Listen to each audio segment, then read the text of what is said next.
जी महाराज की जय, उमापति महादेव की जय, श्री तुलसीदास महाराज की जय।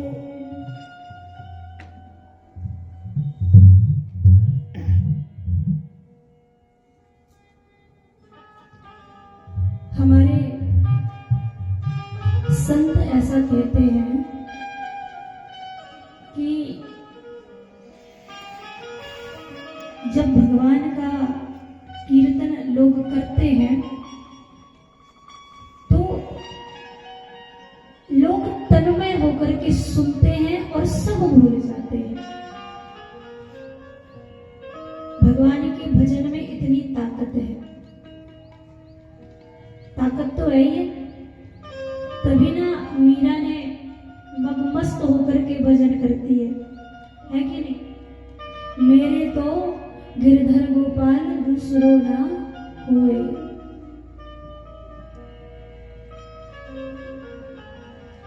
मीरा कहती है कि मेरे प्राण, मेरे सर्वस्व, मेरे रोम रोम में बसने वाले मेरे कृष्ण, मेरे प्रीतम,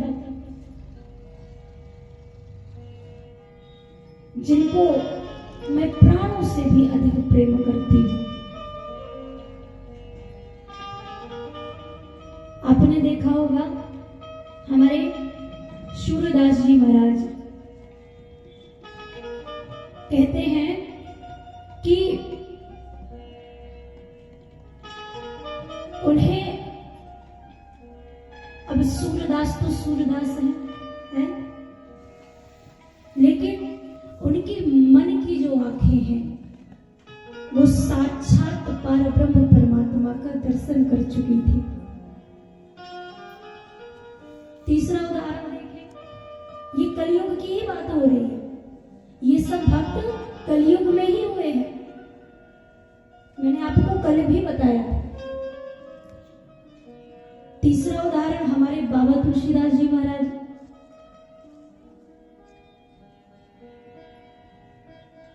कि उन्होंने अपने मन को ही पूरी रामचरितमानस सुना डाली। यहां तो देखो हम हैं सामने और आप बैठे हैं, है कि नहीं? तो भी लोगों को सुनने में मन नहीं लगता, सुनाने में मन नहीं लगता। लेकिन आप थोड़ा सा सोचो, कल्पना करो कि बाबा तुलसीदास जी महाराज ने कैसे अपने मन को राम की कथा सुना डाली होगी। वहां तो कोई नहीं था। इसको कहते हैं परमात्मा के प्रति प्रेम। और भैया एक अलग तरफ देखें तो आज मैंने सुबह से बड़ी सुंदर बात पढ़ी, सुनाऊं क्या आपको? मैं एक छंदों की पुस्तक लेके आई, तो सोचा कि अब पूरे दिन तो कुछ काम ऐसा है नहीं, तो सुबह से थोड़ा सा टाइम पास हो जाए तो पढ़ते रहती हूँ। फिर यहाँ मंच में आने का टाइम हो गया, तो सुबह से मैंने एक बड़ी प्यारी बात पढ़ी, बड़ा प्यारा छंद है। देखो मुझे याद तो नहीं है, लेकिन मैं देख देख जरूर सुनाऊंगी। क्यों? क्योंकि मुझे ये बड़ा प्यारा लगा। कहते हैं कि दाता को महीप मानो, दाता को दिलीप जैसे, जाग को जस दीप दीप आज भूले छायो। ठीक है, ध्यान से सुनना। दाता को महीप मान, दाता को दिलीप जैसे, जाको जस दीप दीप आज भूले छायो है। और बल जैसो बलवान को भयो है आज जहान बीच, बल जैसो बलवान को भयो है आज जहान बीच। और रावण समान को प्रतापी जग जायो है। और बाण की कलान में सुजान द्रोण पारथ, बाण के कलान में सुजान द्रोण पारथ, जाको जस भारत में दीननाथ गायो है।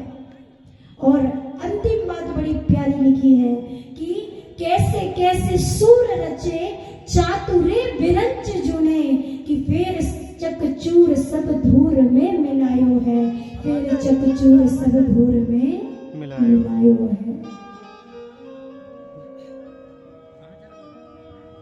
बड़ा प्यारा लगा मुझे, तो मैंने कहा आज तो ये पक्का सुनाऊंगा। कहा रावण समान प्रतापी जग जान में, रावण के समान कितना प्रतापी राजा था, बलवान था, तपस्वी था, लेकिन कोई फायदा नहीं।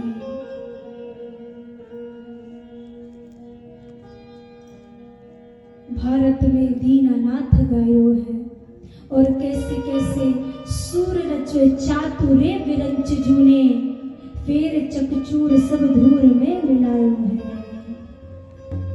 कहते हैं ना कि अगर किसी के पास बहुत धन है, किसी के पास कहा जाए कुबेर की बहुत बड़ी कृपा है, लेकिन वो उस धन का दुरुपयोग कर रहा है, अपवित्र कामों में लगा रहा है, तो आप सब कहते हैं ना कोई फायदा नहीं है। क्यों? क्योंकि जहां जिस चीज का उपयोग करना चाहिए वहां वो चीज उपयोग में लाई ही नहीं जा रही है। इसीलिए कहते हैं कैसे कैसे सूर रचे चातुरे विरंच जूने, फिर चकचूर सब धूर में मिलायो है। कल हम सभी लोगों ने बड़ी सुंदर कथा को श्रवण किया। बात चल रही थी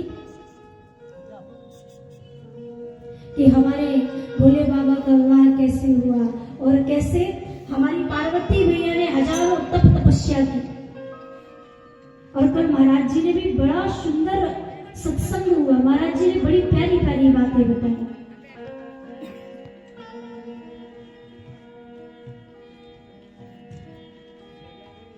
कलयुग केवल नाम आधारा, सुमिर सुमिर कर उतरहि पारा।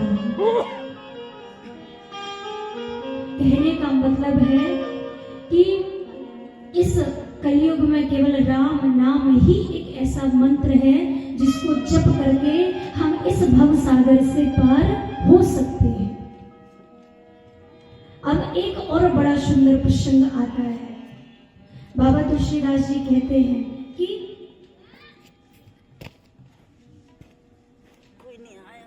देखो, रामचरितमानस में तो इतने भाव हैं कि कहीं से भी कोई भी चौपाई लेकर के उठा दो और उसकी व्याख्या कर दो, और फिर भाव पे भाव रख दो। क्यों? क्योंकि हमारे जो संतों का एक समागम है, जो संतों का चिंतन है, जो संतों का मनन है, सब संत हमारे लिए रख गए। बाबा की एक एक चौपाई में अनेक अनेक मर्म छिपे हैं, अनेक अनेक रहस्य छिपे हैं। इसीलिए रामचरितमानस इतनी अद्भुत है। तो बाबा कहते हैं क्या कि गाधी तन मन चिंता व्यापे, गाधी तन मन चिंता, हर बिन मरहि न निश्चर पापे, हर बिन मरहि गाधी तन मन चिंता व्यापे।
व्याधि तनय मन चिंता व्यापी हरि बिनु मरहीन निश्चर पापी। बाबा कहते हैं कि विश्वामित्र जी के मन में एक बड़ा सुंदर विचार आया। कैसा विचार? कि लगता है मेरे परमात्मा ने अब इस पृथ्वी पर जन्म ले लिया है, तो क्यों ना मैं अपने परमात्मा से मिलकर आता हूं और शायद जो मेरी समस्या बढ़ रही है उस समस्या का निदान भी हो जाए। तब कहा ना बाबा ने, तब मुनिवर मन कीन है विचारा और प्रभु अवतरऊ हरन मही भारा। इस पृथ्वी का भार हल्का करने के लिए मेरे परमात्मा ने जन्म ले लिया है। और विश्वामित्र जी ये सोचते सोचते चिंतन करते करते अयोध्या पहुंच जाते हैं। जैसे अयोध्या पहुंचते हैं हमारे दशरथ जी देखते हैं विश्वामित्र जी का बहुत स्वागत सत्कार किया और इसके बाद हाथ जोड़कर कहते हैं प्रभु आपका आगमन कैसे हुआ? मैं तो बड़ा धन्य हो गया कि बिन प्रयास के मेरे घर में संत का आगमन हुआ। आप भी ऐसे ही हो ना, आपके घर में अगर संत आते हैं तो आप तो आहा कितने बड़े सौभाग्य की बात है कि हमारे घर में बिन प्रयास के। हमारे यहाँ तो ऐसा भी बोला जाता है कि महाराज अगर कोई संत आपको बुला रहा है तो समझो भगवान की कृपा है। लोग तो संतों के पास मिलने के लिए जाते हैं, कतार लगी होती है, भीड़ लगी होती है, लेकिन जब संत आपको बुलाए ना तो समझो ये परमात्मा की कृपा है, ये परमात्मा की ही इच्छा है। और अगर हमारे घर में कोई संत पधारा है तो ये तो और बड़ी प्रभु की कृपा है। जैसा कि मैंने कथा के पहले दिवस में ही बोला था कि हम और आप ये जो कथा श्रवण कर रहे हैं ना, आपने खुद सोचो, विचार करो, बिन प्रयास के, कोई प्रयास भी नहीं किया कोई प्रयास कि हमारा कुछ लगा है कि हमने कुछ दिया, नहीं, बिन प्रयास के हमें कथा सुनने का अवसर मिल रहा है। ये किसकी कृपा है? ये केवल परमात्मा की कृपा है। अच्छा, कुछ लोग तो भैया इतने हमारे इस भारतवर्ष में महान लोग होते हैं, कोई पाप भी करता है तो पता है क्या बोलता है कि ये तो भैया परमात्मा की कृपा है। आप कहते हैं पत्ता भी नहीं हिल सकता, भगवान की कृपा के बगैर हम कुछ नहीं कर सकते। तो अब ऐसे लोगों को क्या समझाया जाए कि भैया परमात्मा ने तो तुझे भेज दिया है, अब तू अपनी शक्तियों का चाहे दुरुपयोग कर चाहे पवित्र उपयोग कर, ये अब तेरे ऊपर है। क्यों? परमात्मा ने तो तुझे भेज दिया, उसका काम था भेजना। अब तेरा काम है कि मुझे परमात्मा के कारण में लगना है या फिर संसार में ही फंसे रहना है। यहां पर हमारे विश्वामित्र जी मन मन में संकोच भी कर रहे हैं, विचार भी कर रहे हैं कि मैं कैसे कहूं, कैसे अपनी व्यथा बताऊं। बाबा कहते हैं कि ही कारण आगमन तुम्हारा। ये किसने कहा? हमारे दशरथ जी ने कहा। कहूं सो कहत लावो मारा। प्रभु अपनी आज्ञा दीजिए, हमारे लिए क्या आज्ञा है, हम आपकी कैसे सेवा कर सकते हैं। अब विश्वामित्र जी को संकोच भी हो रहा है। क्यों संकोच हो रहा है? क्योंकि विश्वामित्र जी ने सुन के रखा था कि राम और लक्ष्मण दशरथ जी के प्राण हैं। क्योंकि बाबा तुलसीदास जी ने आगे लिखा है, मेरे प्राण नाथ सुत दो।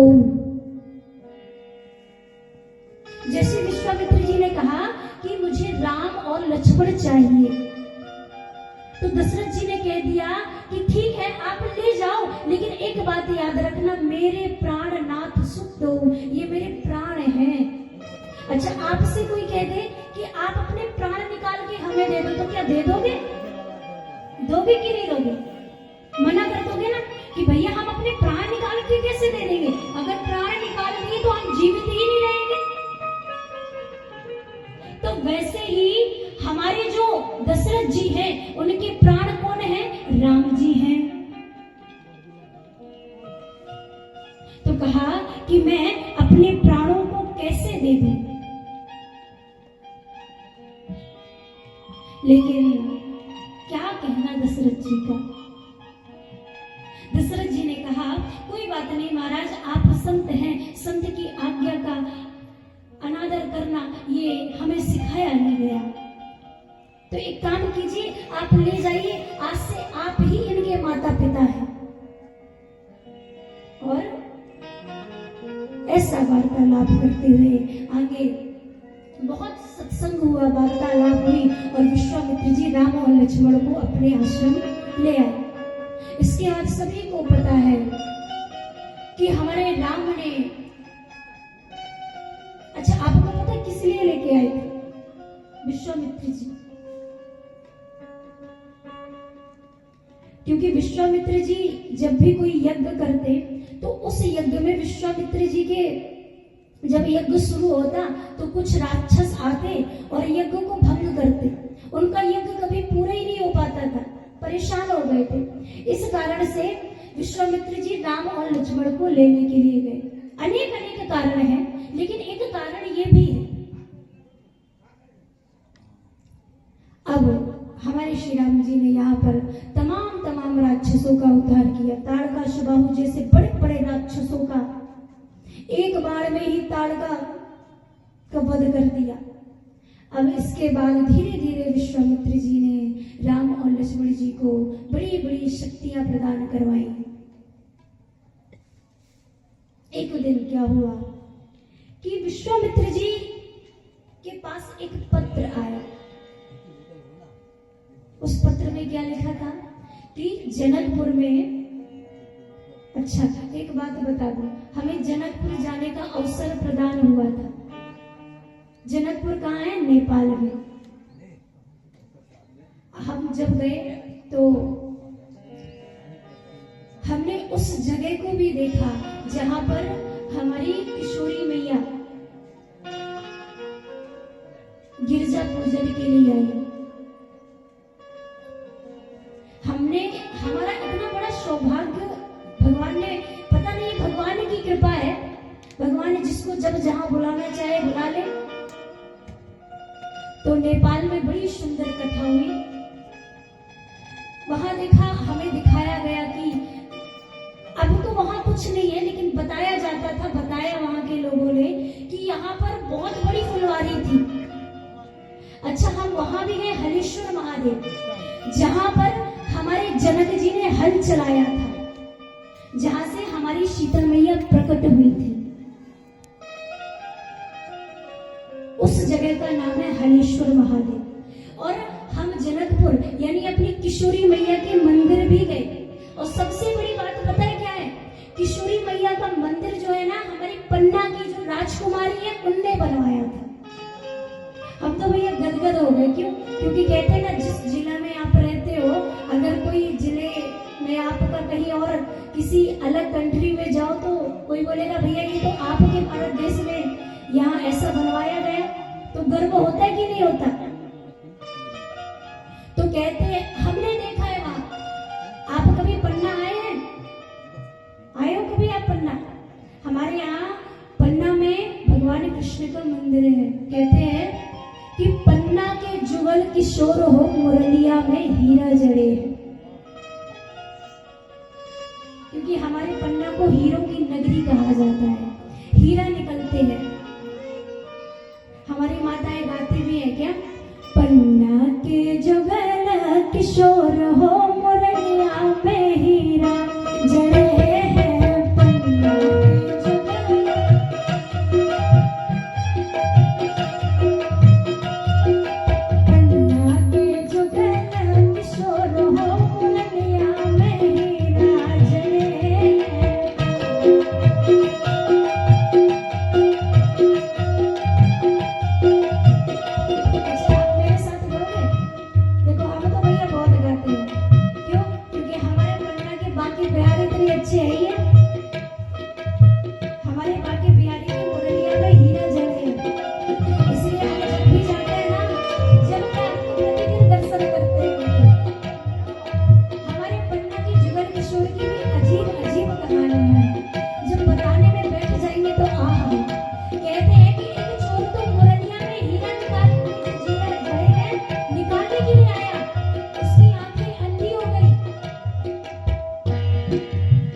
खाती जलेबी मगज के लड्डू, पहने दिवाले की ओट हो, मुरलिया में हीरा जड़े हैं। और पन्ना के जुगल किशोर हो, मुरलिया में हीरा जड़े हैं।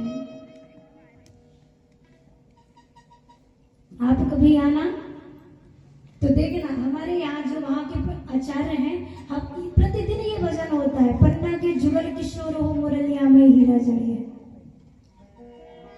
तो बात चल रही थी कि जनकपुर से निमंत्रण आया। कैसा निमंत्रण कि हमारे यहाँ धनुष यज्ञ होना है, तो एक काम कीजिए महाराज, आप पधारिए। तो विश्वामित्र जी ने सोचा मैं तो जा ही रहा हूँ, यहाँ राम और लक्ष्मण अकेले क्या करेंगे, तो एक काम करता हूँ, इन्हें भी साथ लेकर चलता हूँ। तो अब विश्वामित्र जी और राम और लक्ष्मण जनकपुर के लिए निकल गए। जा रहे हैं, घनघोर जंगल पड़ा, वार्तालाप भी आपस में करते हुए जा रहे हैं। बाबा तुलसीदास जी ने यहाँ पर लिख दिया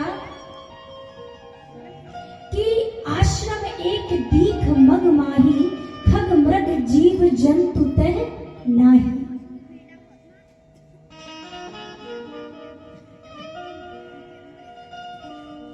राम जी की नजर एक आश्रम पर पड़ी, और प्रभु ने जैसी नजर पड़ी तो बाबा तुलसीदास जी कहते हैं कि पूछा मुनि शिला प्रभु देखी, सकल कथा मुनि कहा विशेष। कहा जैसे आश्रम पर नजर पड़ी, आश्रम पर नजर पड़ने के बाद एक शिला, शिला यानी एक पत्थर पर नजर पड़ी। राम जी ने पूछा महाराज ये आश्रम किसका है? उत्तर मिला कि ये आश्रम तो गौतम ऋषि का है। कहा अच्छा गौतम ऋषि का है, तो प्रभु इस हमने तो सुना है कि जब आश्रम होते तो आश्रम में तो संत मुनि यहाँ से वहां जाते रहते हैं, टहलते रहते हैं, लेकिन यहाँ तो संत मुनि तो छोड़ो, यहाँ तो इस आश्रम से कोई पक्षी भी जाते हुए नजर नहीं आ रहा, एकदम सुनसान है। तब विश्वामित्र जी ने पूरी कथा सुनाई। विश्वामित्र जी कहते हैं कि राम गौतम ऋषि की पत्नी अहिल्या, इनके साथ इंद्र ने छल किया, अपराध किया, जिसके कारण गौतम ऋषि क्रोधित हो गए और इन अपनी पत्नी अहिल्या को श्राप दे दिया कि जा तू पाषाणी बन जा। पाषाणी मतलब पत्थर की बन जा। तब से आज तक अहिल्या एक पाषाणी बन करके यही पड़ी रह गई। तो कहा कि जब वो पाषाणी बन गई तो गौतम ऋषि कहाँ है? कहा गौतम ऋषि जी अपने पुत्र को लेकर के चले गए। ये सुनकर के मेरे राम के आंखों में आंसू आ गए। क्यों? राम कहते हैं कि प्रभु यहाँ पर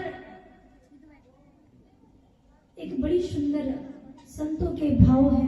कहा जाता है कि मेरे राम रुदन करने लगे। राम कहते हैं कि प्रभु ये कहाँ का न्याय है? इंद्र ने अहिल्या के साथ छल किया तो सजा किसे मिलनी चाहिए? जिसने छल किया, जिसने अपराध किया, यानी इंद्र को मिलनी चाहिए, ना कि अहिल्या को। लेकिन गौतम ऋषि ने क्या किया? अहिल्या को श्राप दे दिया, अहिल्या को उसका भुगतान करना पड़ा। प्रभु मैं इस गलत परंपरा का खंडन करूंगा। ध्यान से सुनना, ये हमारे और आपके लिए भी बातें हैं। यहां पर राम जी कहते हैं ये कहाँ का न्याय है? ऐसा आज भी हम देखते हैं, जब भी हम टीवी खोलते हैं, अखबार पढ़ते हैं, तो देखते हैं ना तमाम हमारी बेटियों के साथ, हमारी माताओं के साथ कितने अपराध हो रहे हैं। होते कि नहीं होते? लेकिन अपराधी तो छूट जाता है, लेकिन भुगतना किसे पड़ता है? उस बिटिया को, उस माता को जिसके साथ अपराध हुआ। इस पर कभी गौर नहीं किया जाता, जड़ तक कभी नहीं जाया जाता। ये हमारी और आपकी भी ऐसी भ्रांति है। सुभद्रा कुमारी चौहान ने बड़ी सुंदर लाइनें लिखी है। कहा है कि सीता हो वाल्मीकि हो रामायण की तुम वेदना, कुंती सुभद्रा ऋषि व्यास की हो तुम वंदना, कर्मवती तुम पद्मनी तुम हो प्रेरणा दायिनी, राणा प्रताप की मैथिली की हो उर्मिला, तप त्याग प्रतिमा का पुत्र यशोधरा हो तुम, पलता रहा भविष्य सदा इसी ही गोद में, पलता रहा भविष्य सदा इसी ही गोद में। एक और बड़ी प्यारी लाइनें हैं। कहा गया है कि बेटियों को बेटों से कम मत समझो। कहते हैं कि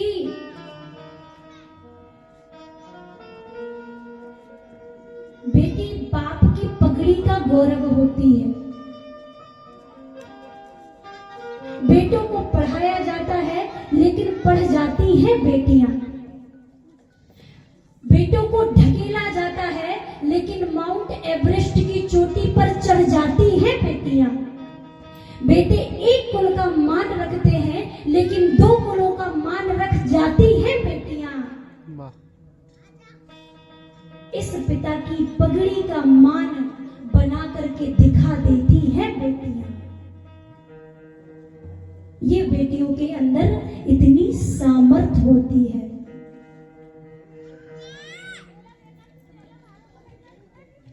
इसीलिए लोग ऐसा होता भी है कि आपने देखा होगा, लोग कहते हैं कि एक स्त्री तो अछूत है, अदर्शनीय है, अपवित्र है, इसे मंदिरों में प्रवेश नहीं दिया जा सकता, ये किसी ग्रंथ को नहीं पढ़ सकती, ये व्यास गद्दी पर नहीं बैठ सकती, ये नहीं कर सकती, तमाम लांछन लगाए। ये तो अपवित्र है, अदर्शनीय है, अछूत है। मैं कहती हूं कि कहां से एक स्त्री अछूत हो गई? अगर आप कह रहे हो कि स्त्री अछूत है, अदर्शनीय है, अपवित्र है, तो हम कैसे पवित्र हो गए? हम भी तो अदर्शनीय हुए, हम पे भी तो पवित्र हुए। क्यों? क्योंकि 9 महीने कोख में उसी गंदे रक्त को जोड़ करके तिनका जोड़ करके एक पिंड बनाया जाता है, उसी पिंड से हमारा प्रादुर्भाव होता है। तो क्या हम अपवित्र नहीं हुए? हम तो उससे भी ज्यादा अपवित्र हुए। अगर एक स्त्री को आप अछूत बोल रहे हो तो वो उसी के गंदे रक्त से आप बने हो, तो आप भी अपवित्र हो, आप भी अछूत हो, आप भी अदर्शनीय हो, आप भी मंदिर में नहीं घुस सकते, आप भी वेदों को नहीं पढ़ सकते। कहां से स्त्री अपवित्र हो गई? अरे एक स्त्री के अंदर कितनी ताकत होती है, जिसने ब्रह्मांड को अपने आंचल में ढक लिया, जिसकी गोद में कृष्ण खेला, जिसकी गोद में राम खेले, जिसकी गोद में सीता खेली, जिसकी गोद में सावित्री खेली, जिसकी गोद में स्वामी विवेकानंद खेले, आज हम उसी माता को कह रहे हैं ये अपवित्र है, अदर्शनीय है, अछूत है। नहीं, एक स्त्री की ताकत को समझिए, एक स्त्री की वेदना को समझिए। ये तो जगत की माता है, जब इसको क्रोध आता है तो ये काली बन जाती है, जब इसका ममत्व जागता है तो ये माँ यशोदा बन जाती है, जब इसके चरित्र पर बात आती है तो ये झांसी की रानी बन जाती है, और जब इस पर कलंक लगता है तो ये दुर्गा बन जाती है। इसके अंदर पूरे स्वरूप छिपे हैं। अरे मांग में सिंदूर भर करके अपने पति की चिरायु के लिए, लंबी उम्र के लिए व्रत रखती है, अपने पुत्र को पालन पोषण के लिए अपना दुग्ध पान कराती है, अपने भाई की रक्षा करने के लिए उसकी कलाई में धागा बांधती है। ये है स्त्री, ये है हमारे देश की नारी।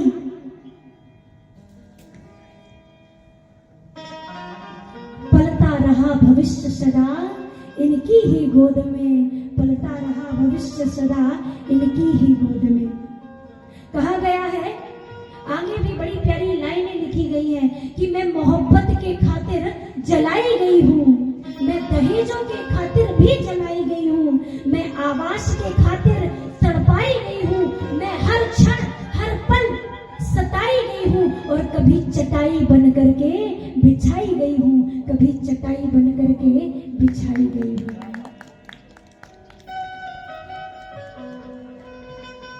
ये स्त्री की कराह रही है, ये स्त्री की वेदना है। राम जी कहते हैं कि मैं इस गलत परंपरा का खंडन करूंगा।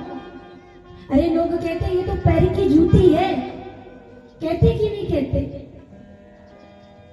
लेकिन नहीं, हमारे शास्त्रों में हमने ऐसा सुना है, हमारे संत कहते हैं कि एक स्त्री को ब्रह्मा की पदवी दी गई है। कहते हैं कि जिस घर में स्त्री का सम्मान होता है उस घर में देवता निवास करते हैं, उस घर से लक्ष्मी कभी नहीं जाती, और जिस घर में स्त्री का अपमान होता है, निरादर होता है, उस घर में लक्ष्मी कभी आ भी नहीं सकती। इसलिए हमें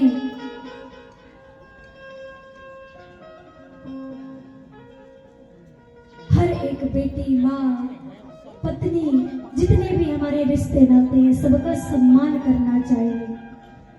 कहा भी गया है कि बड़ा प्यारा भाव है, बड़ी प्यारी लाइन है। कहा गया कि अबला जीवन हाय तुम्हारी,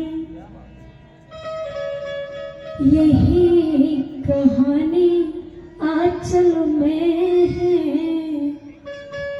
दूध और आँखों में पानी।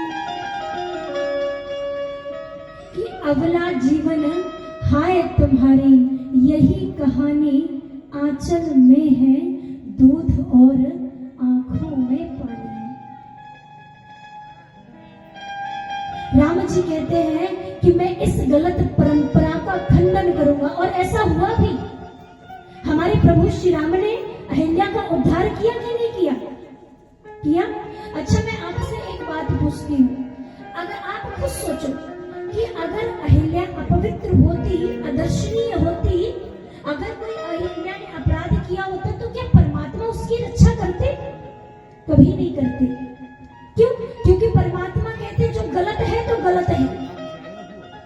लेकिन नहीं, अहिल्या यहाँ पे पवित्र थी, अहिल्या का यहाँ पे कोई दोष नहीं था, ये दोष था केवल इंद्र का। इसीलिए मेरे प्रभु श्री राम ने अहिल्या का उद्धार किया।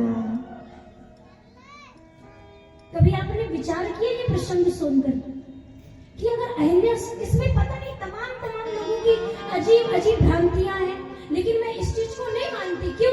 क्योंकि भाई अगर अहिल्या अपवित्र होती तो मेरे प्रभु श्री राम कभी अहिल्या का उद्धार नहीं करते, लेकिन मेरे प्रभु श्री राम ने अहिल्या का उद्धार किया। और जैसे मेरी माँ अहिल्या अपने स्वरूप में आई तो हाथ जोड़ करके रुदन करने लगी, और रुदन करते हुए कहती है, प्रभु ये हर एक नारी की वेदना है आज संसार में, जो अहिल्या की हालत है, ये हमारी और आपकी भी वेदना है। क्यों? क्योंकि अहिल्या कहती, प्रभु इस समाज ने मुझे नग्न कर दिया था, मेरे चरित्र को नग्न कर दिया, लेकिन आज आपने मुझे कृपा करके शिव बना दिया। अहिल्या ने कितनी बड़ी बात कह दी। कहा, प्रभु आज आपने मुझे शिव की उपाधि दे दी। संत कहते हैं कि अहिल्या आज अपने आप को शिव मान चुकी है। अहिल्या ने कहा राम जी से कि आज आपने मुझे शिव बना दिया। राम जी ने कहा, शिव बना दिया? मैं समझा नहीं माता, शिव आप कैसे बन गई? कहा, प्रभु मेरा चरित्र एकदम नग्न हो चुका था, लोगों ने अनेक अनेक लांछन लगाए, और मैंने सुना है कि भोले बाबा भी तो नग्न रहते हैं, भोले बाबा अपने शरीर में कोई वस्त्र धारण नहीं करते, तो मैं शिव हो गई कि नहीं हो गई?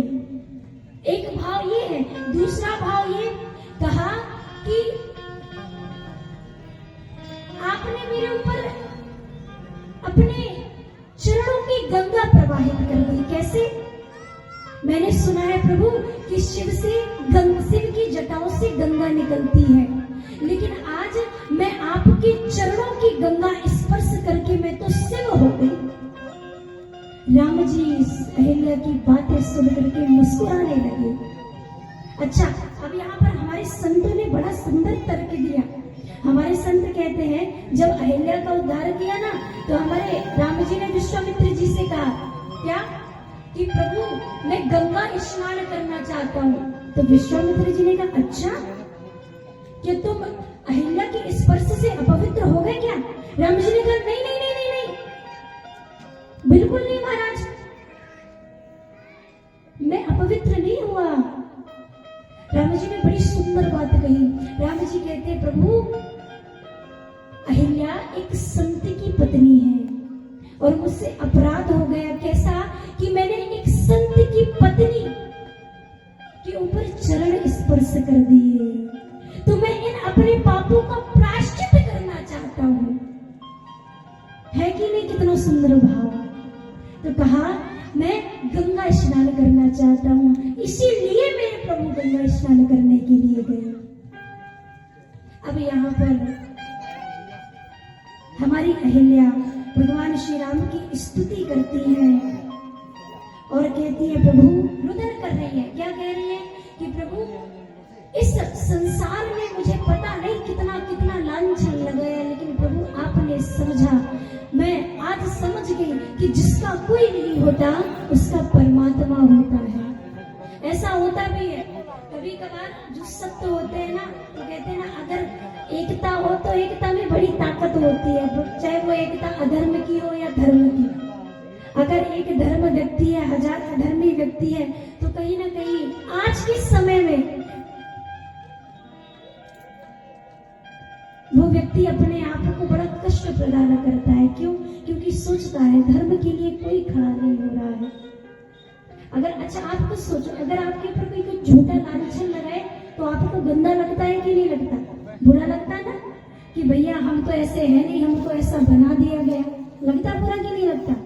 आज अहिल्या भी वैसे ही रुदन कर रही है। अहिल्या कहती है प्रभु मेरे ऊपर इस संसार ने कितने लांछन लगाए, लेकिन आपने मुझे समझा।